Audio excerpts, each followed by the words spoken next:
Let me move y'all a little bit here. We're fixing to roll. This is gonna be the first load on the new job. I'm gonna let y'all ride with me. There's some really good wood right here. That's a pretty funny feeling. So we're gonna be able to walk the dog and kick the cat. Come on back! Turn around, look at it. Come on, Kevin. Don't smash me right off the bat. I gotta get this pile down where I can see. Kevin done stuck a log in my grapple. First dadgum grab. Get her done. It shouldn't take but about 27, 28 of these. Maybe 30. Once I get going this morning, I'll probably pull some poles. Get these first ones loaded. Come on, baby, come on. They're gonna be heavy too. I just figured that out.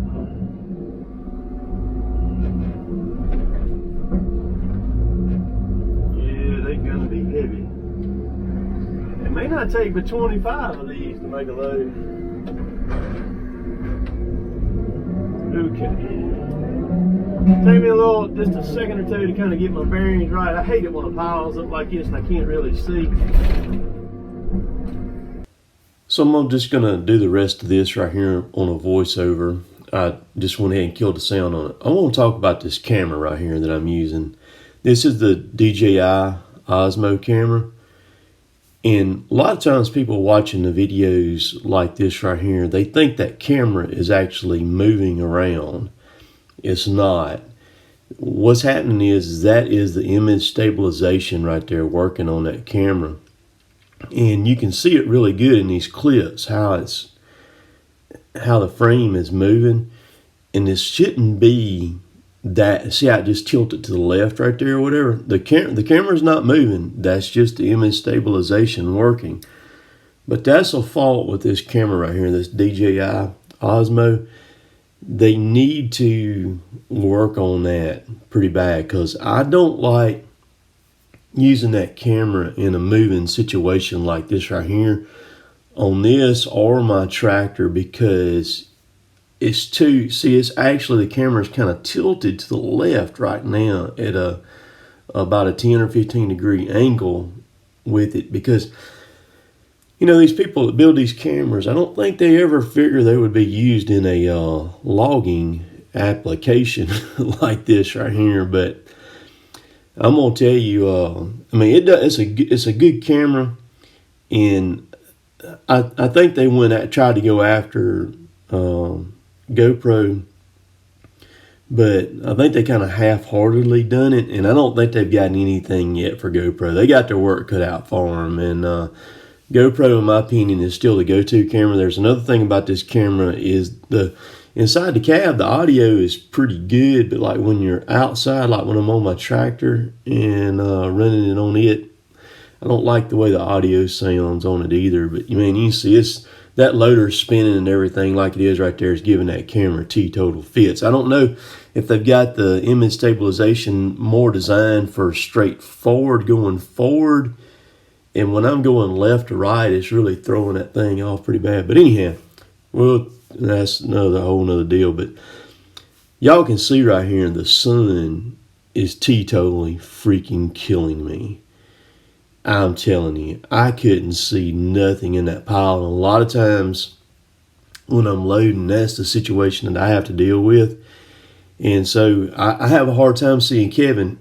There's two things against me right here. Kevin's got the pile so high that I can't see it, like I said in the first of the video. And then right here, I can't see him when he's shooting a butt at me or anything right there. And so in those situations like that, I have to tell him, look, Kevin, I can't see nothing right there. You got to watch out for me. And then we hadn't handled trees like this in so long. Did you see the machine tip Walt just a second ago? That normally I'm used to picking up 4 or 5 trees of these kinds of trees at a time. But these right here are so big and so heavy that I'm basically having to kind of regroup, because this, like I said the first video, this was the first load that I loaded on this entire job. And it takes just a second to kind of get acclimated to what you're fooling with compared to what you have been fooling with. But this timber here is I think it's in the mid 30 range. They had almost let this stuff get too big before it was cut. And I would really rather cut timber like this right here is what I would cut, because it's so much easier on everybody. The last few jobs that we've cut have been very, very tough. I told our person that we worked for when we still had about 2 weeks left on the job that we just finished, where we had to pull them trucks up. I looked at her and I told her, I said, something's got to give. I said, we cannot cut this kind of stuff like this job after job. I said we're all done. And she looked at me and she said, I know. She said, y'all are almost done. If you can just make it through this, we got something else for y'all to cut. And I said, okay. And so this is what they put us on, and we will get all this cut. This was the first day, ran out 24 loads that day, and then the very next day, you'll see it in another video, ended up getting 28 loads. And so in this video here, you'll hear me talk about all of that. All right, I got to blow out my loader this morning. We've got some wood. Kevin's got a big, you can see all that over there. And Kevin's making another big pile of hardwood right there. So I got a little time to load all the trucks early this morning. We got a lot of extra trucks coming today. And Derek's over there cutting. Chad's right there. I'm gonna track up a little bit further. I'm in a bad spot right there. I'm gonna fire this compressor up and blow my coolers and stuff. The main thing I'm after blowing out is that air conditioner condenser on this machine here. All right, this machine's got a lot of cooling on it. This cooler right here is a condenser for the air conditioner. It's clogged big time. That's a fuel cooler. And you got radiator, hydraulic cooler, and air charge for the air cleaner too. Huge radiators and stuff right there. That's the main one I'm gonna be after right now though.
Alright, so kind of give you a little update here real quick. Everything we're rolling on along real good right now.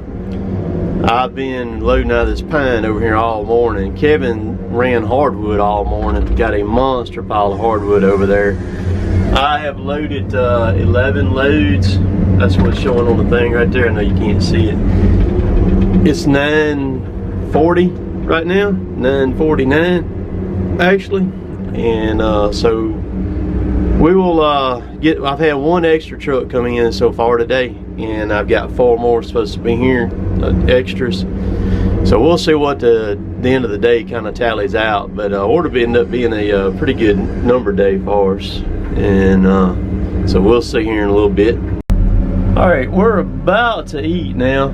This is that's load number 15 pulling out right there. I still got supposed to have 3 more contract trucks coming in here, plus all 5 of ours cycling back through. So if everything works out right with what's going on, it should be 8 more loads loaded. So that put us at 23.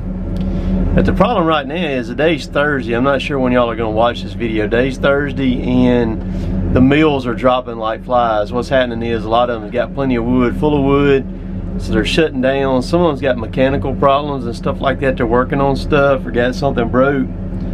And that's the bad part about logging, is if you could run when it's like this, where you can really get after it, and you've got wood, you know, piled up, just endless piles of wood. If you could just run it, you know, consistently in a 5-day week or even a 6-day week, you could really capitalize. But a lot of times it doesn't. You'll only have so many weeks a year that you can really capitalize on it, you know. Coming out on the county grill. Come on back. You stopped too soon. I'm gonna give y'all another update.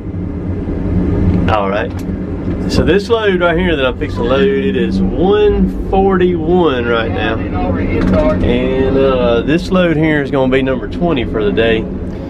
And I may have those 2 trucks that just left and this one right here, I could get them back again, but I'm not sure. I don't know if I am or not. We'll see how it's going to work. But we're going to end up in the low 20s, mid 20s, maybe something like that. I'll be back. So I have mauled this huge pile of hardwood. I'm not done with it either. I'm about to load 1 more load off of it here, because that mill is not going to be taken tomorrow.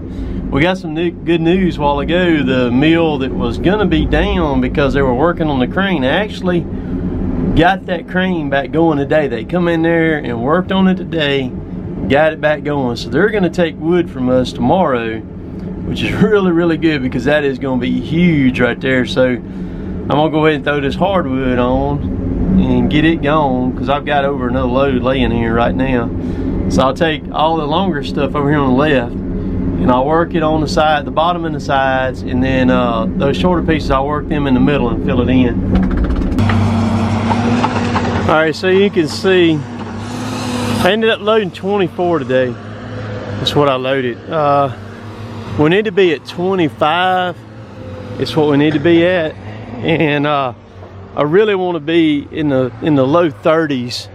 It's where I really want to be, and it's doable.